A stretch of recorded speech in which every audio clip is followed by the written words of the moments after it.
Good morning, everybody. It's Javier, and I'm super excited to be with you to continue our talk on how to bring more value to police officers. I'm going to share with you a few things that are going to help you do just that. But before we really get into it, as always, we're going to start with the few first things first type of things, and then we're going to go ahead and kick it off from there. So let's go ahead and get going right now. We're going to talk today about how police retirement options work and really what you can do to help them bulletproof their financial future and in the process bringing more value to them. And for those that are able to tap into the law enforcement community and that law enforcement market, it's just an incredible campaign that's evergreen. It's year round. We can hit them from different angles, whether it be Baker to Vegas. We can hit, which by the way, we just had the first Baker to Vegas meeting this past Wednesday, or whether it be the, going pink because of breast cancer awareness. A whole lot of things you can do if you know how to bring them value, and that's what's going to eventually keep you,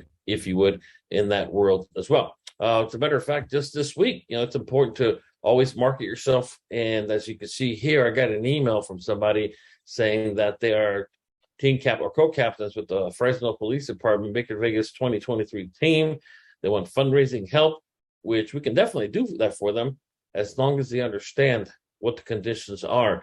And if you look at this particular email, it's actually a reply from an email. If you go down to the right there, you can see it. This is a reply from an email I sent out on January 25th, 2022. And so again, it gives you an idea of what we sent out there. Has a way of just continuing, if you would, to float around. And we're going to be going up to, where the hell is this again? Fresno? Oh yeah, Fresno. We're going to be up to work with them, knock out a couple of roll calls, get some policies going, rollovers, and all that good stuff that we do when it comes to working with law enforcement. So that's something that if you don't know how to do, in my opinion, you should definitely be able to do as well. We're going to get right into it because it's going to be a discussion. Hopefully you guys can participate in this. And the first thing that we're going to talk about are definitely the police retirement options. And there's really only two. So when you talk to a police officer, the chances of them falling into one of these two categories is about 100%. That's just the way it is. They might be plugging into only one or maybe two, but there's not a lot more to learn as it relates to bringing value to them. Because for police officers, just like teachers, just like you and I, most people would like to retire someday and stay retired.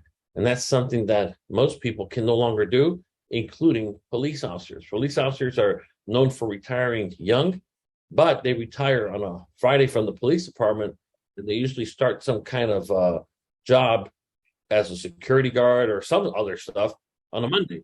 And so that's just the way it is. And so we're going to give you an overview of what makes that possible and also the challenges that come with that as well. Now, most police officers and most police departments, because they are government workers, they do offer a defined benefit plan, which in the private sector, you almost never find. You just won't find it anymore if they work for the private sector. And so for a defined benefit plan, we're talking of a pension. And that is something that, again, is the cornerstone, if you would, of every police officer's retirement plans. And so you have to understand it. You have to know the differences between different plans. And most importantly, like I said earlier, what value could you bring to a police officer? Because if the answer is no value, then the chances for you of you succeeding in this campaign are slim to none, and slim as on vacation. And so you have to be able to bring more value, because the way you get paid, the markets you penetrate are in direct correlation to the amount of value you bring them. Helping them raise money and funds for their Baker to Vegas, the policeman's ball, or whatever, that's not really value as to what I'm referring to.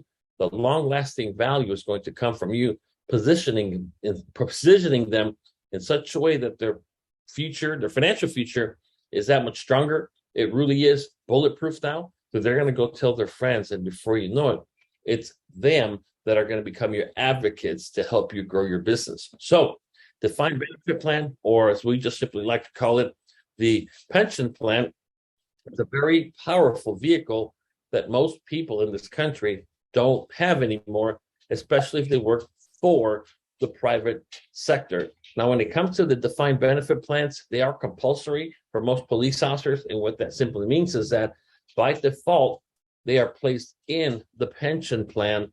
They cannot opt out just by default, if you would. it's usually tied to their union.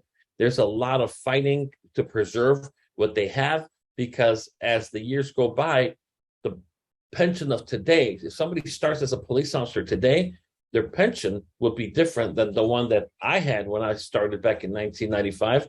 And that one was different from officers that started in 1975. And we'll talk about some of those differences, if you would, that makes it more challenging to do two things: either retire and stay retired, or B, retire and maintain their lifestyle. That's what most people want. If they can somehow retire and maintain their lifestyle, you will be their hero. But most of them already know that they are probably not going to be able to do that. Now, why do you think most police officers already know that if they keep doing what they're doing, they're not going to be able to maintain their current lifestyle? Why?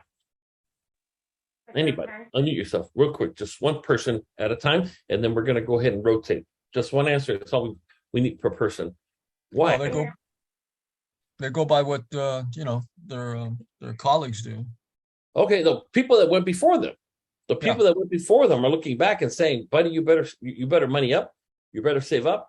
So absolutely, the number one answer is that they are getting feedback from people who have gone before them into retirement. What other reasons? Anybody else? Their pension is going to be different than what their normal hours worked, because they don't calculate overtime. So even on the best case scenario, very few people think about the fact that most officers don't live off 100% of their income. Most officers live off 125 to 140% of their base income. So what does that mean? That simply means that they have overtime, they have cash details, they have court.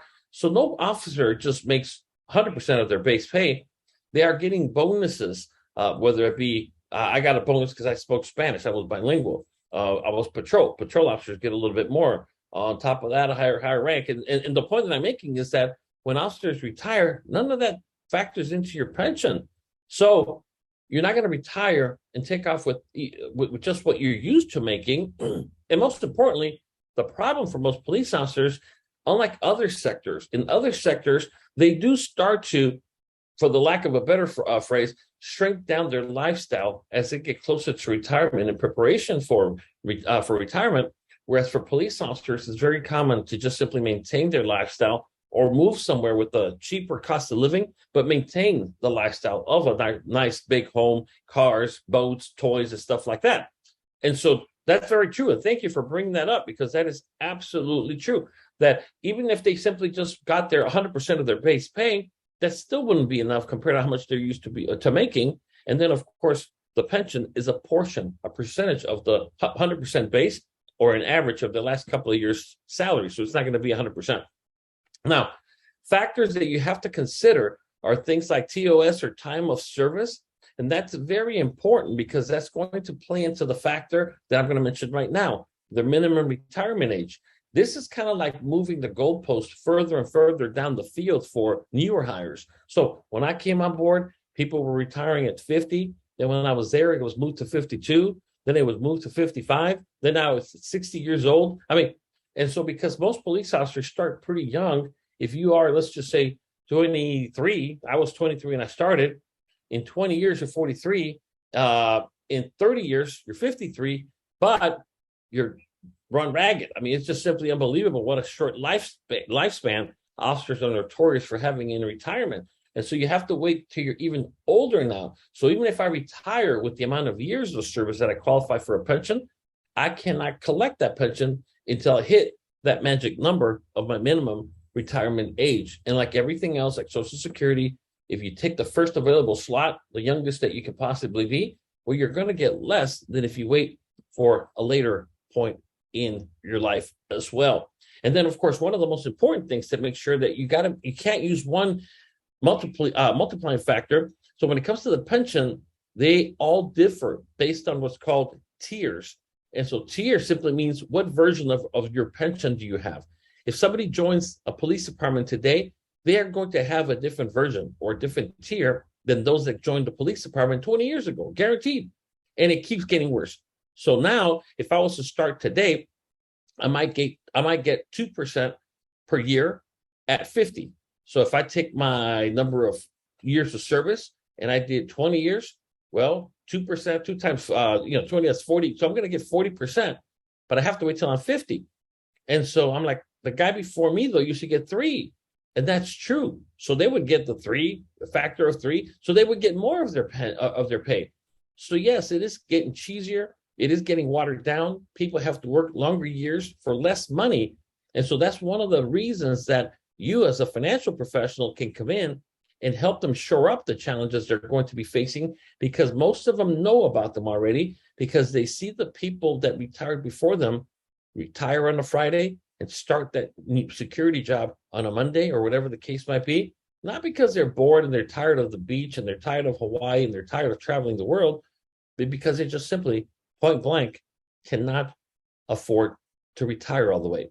And one of the greatest benefits of a defined benefit plan is that it's issued for life.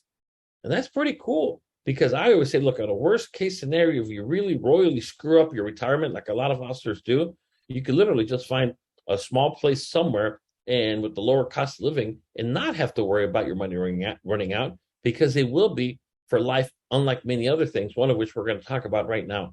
Some of them have a survivor type of benefit where they can go ahead and take less now and leave a portion of their pension to their spouse. Others do not. And so that creates another tremendous opportunity, because if somebody is, let's just say, a police officer and they're going to retire, they will never be able to leave their full pension to their spouse. It just doesn't work that way. And so therefore, there's going to be a shortage. Anything short of that spouse having their own defined benefit plan, they're going to have a shortage, and they're going to be more worried about their spouse than themselves. And that's once again where you can come in and be the hero. Now, some of the challenges of a defined benefit plan, and there are some challenges, include anything from it only represents a portion of the either final year salary or an average of the last X number of years salary. And it will never be 100% of their actual salary. It'll be a percentage. Now, we used to be able to get as high as 90% pensions. Now, for you to basically qualify for a 90% pension today, you have to work until you're basically almost dead, retire for 2 years, and that's how you're going to get the pension. And so people want a bigger amount of cash flow at retirement, but the system is, I wouldn't call it rigged, but it has evolved. It has evolved beyond that. Also, you must be vested. So if I go in there and I do my 2-3 years, I can't retire under any circumstance. But in most places, they go as low as 10 years. That if you go ahead and retire at 10 years, you can retire, but you won't collect anything until you hit that minimum age, if you would. And so the vesting period could be 20 years, 25 years. And in many cases now, it's 30 years, because when it comes to retirement, the one thing every officer will tell you is the most important thing for them in retirement is to become fully vested for what? What do you think is what everybody wants? One thing. What do you think it is? Medical health. Medical. That's it. Thank you. And so the question is, how many years do I have to do to qualify for lifetime medical? And that's super important, because as you're going to see in just 1 second, there are things they don't qualify that the rest of the private sector qualifies. And so the vast majority of people will do 30 years. They will do the full 30 years, even though from year number 25 to year number 30, those are dog years. You're dragging yourself to work at that point.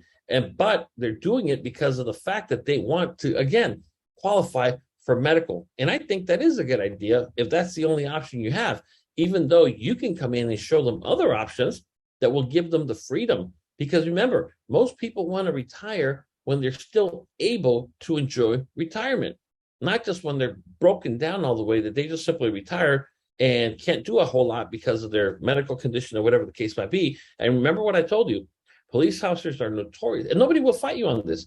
There's not one police officer that will ever fight you and say, no. Police officers, we have some of the longest longevity periods after retirement in the entire workforce of this country. Nobody will say that. They will tell you that, damn, that's true, because I'm going to retire. And more than likely, statistically speaking, I might not last as long as other people in other industries. And that would be absolutely true.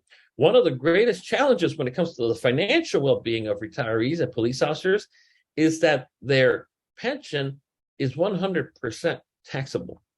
The only exception is if they qualify for a medical pension. And I'm in California, so I'm going to give you the California numbers. In California, a medical pension is 50% of your pay tax-free because you got so screwed up that you're no good to be a cop anymore. So they're going to literally put you out to pasture. Here you go, 50% tax-free medical pension, and that's it. Other than that, every single penny of the pension is taxable. And the challenge arises, it's nice when two spouses have pensions themselves, but then that also puts them in a terrible tax bind, which I would much rather have that problem than have no taxes because we're both broke. But again, if there are ways to minimize the taxation or the tax liability, why wouldn't somebody do it? Unless, of course, they just don't know what it is. And so again, back to the same thing. They may or may not have the survivor benefits that if they don't, it's a tremendous challenge to take care of the spouse that stays behind when the other one passes away every year. And I do mean multiple times a year. I'm getting notifications of people that I work with.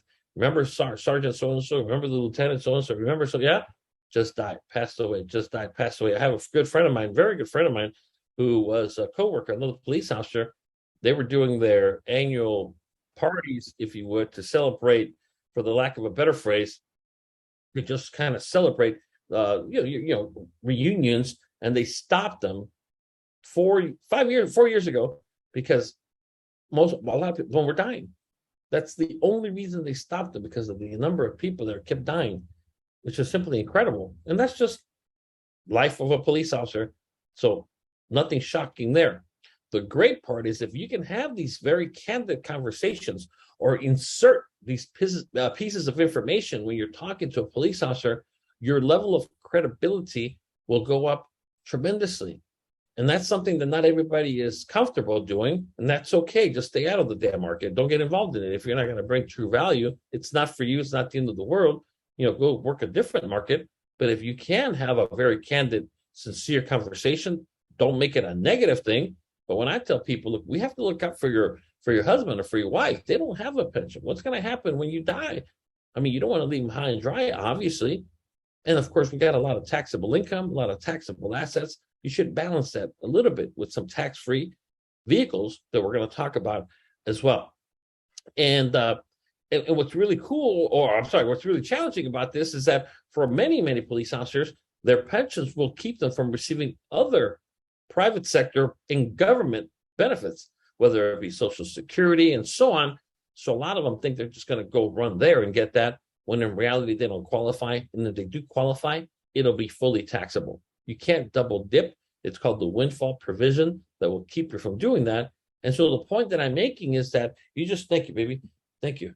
And so the point that I'm making is that you just have to be aware of these things. So when you have conversations with police officers, they're heart to heart, mind to mind kind of conversations, instead of just, hey, let me get you a policy because you get shot, or some stupid thing like that.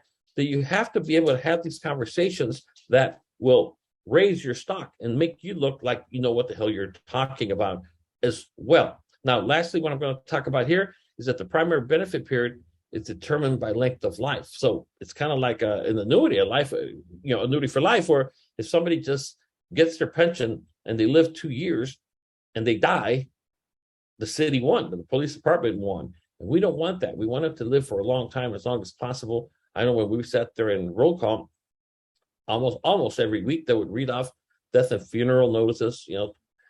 LAPD regrets to inform the death of Officer so-and-so, retired on this year, 2 years later, passed away on this year, 2 years later. And every once in a while you'd hear about somebody that retired in 1976 and died in 1990. Oh my God, everybody would clap for that person, because most don't do that. And so you have to be in the position to be able to do that. Now, the other option that officers have, which is primarily their only other option, even though there's something outside of their jobs, of course, is a defined contribution plan, or DCP. Now, the defined contribution plan is completely different than the actual pension for a lot of different reasons.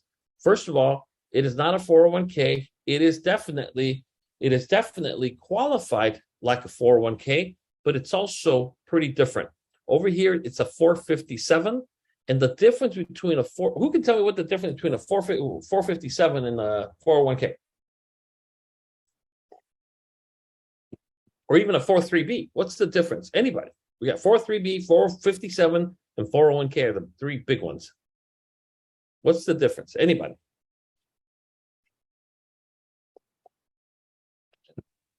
I don't really know the difference, Javier, but I think it's just the IRS, different IRS codes, and it tells the IRS, gives them some information about what type of work you do or something. Yeah, and it's basically just like you said, based upon your employer. If you work for a for-profit corporation, IBM or Google or Apple or whatever the hell it is, then you get a 401k. That is for-profit corporations.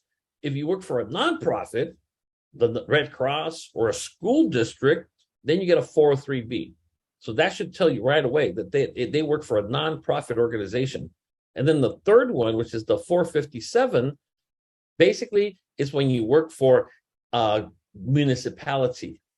A municipality as a city of Los Angeles, the city of Detroit, the city of Miami. So if you work for a municipality, don't go in there. So if you're talking to police officers or just government workers from the city of whatever, Houston, don't go in there talking about the 401ks, because they're going to look at you like you don't know what the hell you're talking about, because they're like, we don't have 401ks, we have 457s or deferred comp, but yet it's the same thing. So it just simply makes you look smarter is what I'm getting at. So that's why I want you to understand that. So yes, depending on who you work for is what you get. Now, this one, on the other hand, is 100% voluntary for police officers. Most police officers, as you'll see here in just 1 second, know about it, but I'm going to skip it. I'll get to it right now. But it is 100% voluntary for participants. That means they have to opt in. They literally have to sign up, if you would, for the actual plan. And it works like, for the most part, it works like most other qualified plans, even though there are some key difference. For one, it doesn't have the 59.5 rule, which is the case in every other qualified plan out there. 403Bs have it, 401ks have it, but when it comes to deferred comp, 457 deferred comp, there is no 59.5 rule. So you can take it out before then if you're separated from your employment. So that's pretty cool, because if you might come across somebody where they might need to roll that money over, well, you could do it as a qualified account, but if for whatever reason they took the money out and it's somewhere else, they don't have to be 59.5 to access the money. And the beauty behind this is that there's no 10% penalty for early withdrawal. Also can help offset the shortage from the defined benefit plan. The whole purpose of this plan, deferred comp, is to make up the shortage, if you would. So if I retired with 70% of my pay, remember what I told you, most officers live off 130, 140% of their base pay. Now, a lot of officers can't live off that. They just are big spenders. So if I can't live off 120% of my base pay, what makes you think I'm going to be able to maintain my lifestyle with 80% of my base pay? And so deferred comp, in theory, allows you to make up that difference by withdrawing money from that account every month, every year, to make up the shortage. That's really what the theory behind it is. But one of the biggest problems that we have is that while they do offer multiple investment options, you can go fixed, you can go, variable, you can go high risk, low risk, aggressive, and moderate, and everything in between. It does have a survivor benefit as a beneficiary. So if this police officer passes away, whatever money, just like a 401k, just like a 403B, we can definitely, or they can designate their beneficiary. But some of the challenges to the defined contribution plan that you have to be aware is that it too is fully taxable. So now your pension is fully taxable, deferred comp is fully taxable, and God forbid you get a job when you're retired because you're bored or whatever, or you need it, then all that income is thrown into your taxable income, which determines, of course, your tax bracket. And that's a horrible thing. And for many, it can, and they do exhaust it in the early years of retirement. They do run through it real quick. Variable allocations can shrink the balance when needed. I always ask people, or I always ask police officers, your deferred comp is tied to the stock market in most cases, by far. Where will the market be when you retire? Can you tell me where the market will be when you need your money the most? And the answer, of course, for everybody is no. So there's a risk right there. But the saddest thing is that most police officers simply don't participate in this. They just don't. So don't get on your high horse saying what a great job they're doing for putting it to deferred comp, because you're going to paint yourself and you're going to paint them into a corner, because they will never tell you that they are not participating, because the way you made it sound like they were stupid if they weren't, and lo and behold, they're not. And so don't do that. Don't make any assumptions either way. I'll show you how to present it to them in just 1 second. And on top of that, most police officers don't max out their contribution. There's a limit, just like with the 401k per paycheck in the police department, and most officers that do participate don't max it out. So I always tell the officers when I do roll call presentations, if you're going to have a deferred comp account, if you're going to have a deferred comp, max it out. Give it a fighting chance so that it can do what you want it to do when you retire. And people come up to me, why would you tell them to do that and not to open up an IUL? I never said not to open up an IUL, but I'm just telling them if they're going to do it, well, most of them don't do it to begin with. You think they're going to run and max it out? And I really do just want to give them the best possible advice. That's why I'm there. I always like to educate my prospects before I sell to them. And you should too. And you will be able to educate them just with what you're seeing here today, especially what I'm going to give you here at the end as well. However, the 70.5 rule does apply here. So for a lot of officers, they start dipping into their deferred comp when they retire, but they very quickly see how much it sucks when it comes to taxes. So a lot of them don't touch it at all. They go to the other extreme because they don't want to get taxed every time they touch the money. And what ends up happening, of course, is if they get to 70 years old, then they're going to get this nice little letter from the IRS saying, happy birthday, happy 70th birthday. In 6 months, if you haven't taken the minimum required distribution or the RMD required minimum distribution, we're going to tax you 50% of that. We're going to Javier, go ahead. that the CARES Act changed that, so it's 72. Oh, it did. Oh, well, thank you. It's 72, and it's probably going to get changed again. But yeah, it's 72 right now. 72. There you go. But the point of it is that for most people, it just never makes sense to touch this kind of money when you get taxed every time you touch it. So they let it grow. And what this money is not, it's not inheritance money, if you would. We just leave it there hoping, look, if I don't need it, I leave it to the kids. Well, you can do that, but you're really going to leave it for Uncle Scam. And so what I'm saying is that the lion's share is going to go to Uncle Scam and not your kids. I'll tell you that right now. It's going to go to your uncle, your rich uncle. And so therefore, it's important to plan ahead. We recommend strategic rollouts, which is different than rollovers. Strategic rollouts means let's take out some every year, pay the taxes on it, whatever's left over, redirect it into a permanent type of life insurance or any kind of life insurance or anything that will allow you to leave more behind. And if you do end up needing it, you can use it as well. You're not committing yourself to one thing or the other. And so having said that, what I want to do is I want to just do a little practice here with you guys. Last week, I gave you this, which are the power phrases in regards to when a police officer asks you what you do, what some of our taglines are all about, describing the challenges of qualified accounts, which I gave you some right now, describing the company, because that's very important. Cops are paranoid, I'm telling you right now. So you better tell them something that will definitely go ahead and want to make them share information with you as well. So what I'm going to do at this point is I'm going to start with just one person, please, at a time. Who can tell me, if I ask you, I'm a police officer, you come to one of our roll calls and I'm presenting, you're helping out. And then they simply, at the end of the presentation, they're asking you, because when you're in the police station, we're not there to get free labor out of you. You are there to learn, to refine your skills, and to generate appointments. Any appointment you generate on your own, even at a roll call that somebody else scheduled, is your appointment. It's going to be yourself. So if I ask you, I'm a police officer, well, what do you exactly do? I mean, what do you do? What do you say? Anybody? Who wants to go first? Just one person. What do you do? I'm a cop. What do you do? I say, hello, Javier. My name's Keith. Is what we help is officers bulletproof their financial future. Okay, cool. Thank you. Okay, next. Who's going next? Come on. What do you do? Now that what he told me intrigued me. That's really good. Anybody else? Come on. Yeah, we help them understand programs that they don't even know exist maximizes their retirement. Okay. Okay, cool. Anybody else? Come on. There's a lot of people here. Who wants to go next? Come on. Okay, well, we're not going to see her for too long. Go ahead. I'm in the business of helping all people to achieve financial security and peace of mind. Is that something you'd be interested in, or should I keep that to myself? Okay, good. I mean, perfect. I mean, anybody else, please?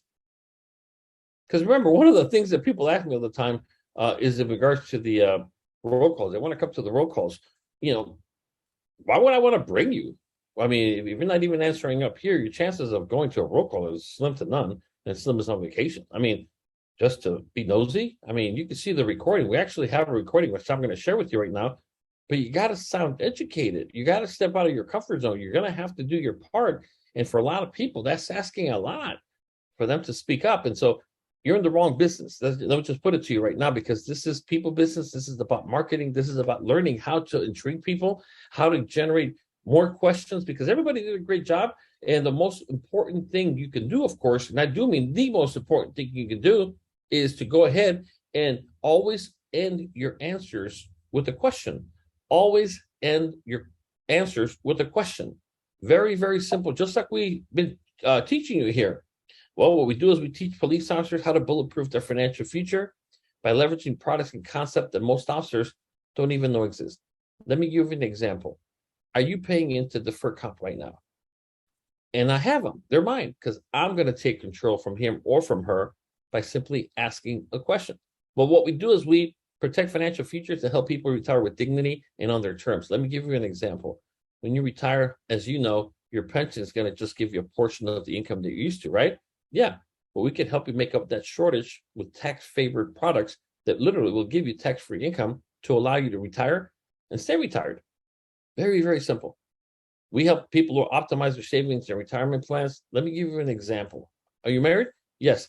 Well, does your spouse have a pension? No. What does your spouse do? Stays at home with the kid. Okay. Well, in that case, obviously, you're not just planning for your retirement. You're planning for your spouse's retirement and even life after you. Obviously, we don't want them to go get a job after you pass because of whatever reason. We could definitely do things today to ensure that you can take care of your spouse even when you're not even here anymore. I mean, you got to be able to say something, kind of what I'm sharing with you right now, and on and on and on. I give everybody an F that didn't answer up, a fail. And so I'm just telling you right now, you need to learn to answer up, because you are of no good to anybody or yourself if you can't contribute. Your value is in direct correlation, what I told you earlier, to what you can contribute to the cause. And so if I'm bringing you to my roll call, I know I can only talk to 2-3 officers before they hit the door to go work for the day. But if I've got 2 of you with me, you talk to 3, I talk to 3, and this other person talks to 3. When they come up to you, and if you see me talking to somebody and somebody's waiting to talk to me, then you step in. Hey, how can I help you, officer? No, I just wanted to ask them exactly, how could that help me? And then that's where you would come up with a very short answer, with the emphasis on short, a very short question, and then collect their information. Well, I'll give you an example. Do you have any kids? Yes. Well, I mean, as most parents want their kids to be in a position to go to college, correct? Yeah. Well, one of the things that we can help you is not just how to secure your retirement, your overall financial future, but even that of your children as well, to make sure that they can go to college, get the education they deserve, and most importantly, not come out laden with hundreds of thousands of dollars of debt, because nobody ever bothered to tell you how simple planning can be. Anyways, look, I know you got to get going. Do me a favor, fill out this form right here, just your name and cell phone number, and I'll give you a call sometimes later or tomorrow, and we'll chat. If you do that, they will give you their information, and more than likely, you have a cell. If you don't do that, you don't have a damn thing. I mean, that's how simple it is. And so I like to surround myself with people that when I bring you, I don't want nosy people that just want to go see what it's like. I mean, what the hell's that all about? I want people that come with me so that in the 5 to 7 minutes that we have after the roll call breaks and the buzz is going on in the air, we capture as much business as we possibly can. And then we go back and we write it. That's what it's all about as it relates to that right there. What I'm going to do is give you this flow code for the 1 billionth time. And so what this simply means is that if you can go ahead, let me just put it back up here by itself, because I want to see if I can get my hands on this other thing real quick while I do that. Any questions from anybody so far about any? Javier, I just wanted to mention another key point for police officers is that a lot of them have had this is not their second marriage, so their first spouse has rights to their pension. So they really need to be able to plan for that accordingly, because they're not even going to get, they're going to get 50% of what they thought they were going to get. Yep. And that's absolutely true, that people will be grateful for you. Remember what I said, when you simply bring them value. And one of the best ways to bring them value is to bring things to their attention that they literally didn't even know existed. And I'll give you an example. It's a horrible example, but it's a great example as well. And so the example that I'm going to give you is a police officer. When I was working for the police department, let me just bring this down. He was a SWAT officer, as a matter of fact. And unfortunately, in the process of serving an actual warrant, he was shot and killed. And one of the things that made it even that much more sad, let me just show you this, LAPD full call. Okay, and one of the things that made it so sad is that he left a brand new wife with a brand new baby behind, which was tragic because the baby will obviously never know the dad and so on. But what made even 10 times more sad is that he had never switched his beneficiary on anything from his first wife, who he hated. And everything went to the ex-wife and not the current wife. And the current wife got left hanging with the baby with no legal recourse for anything at all.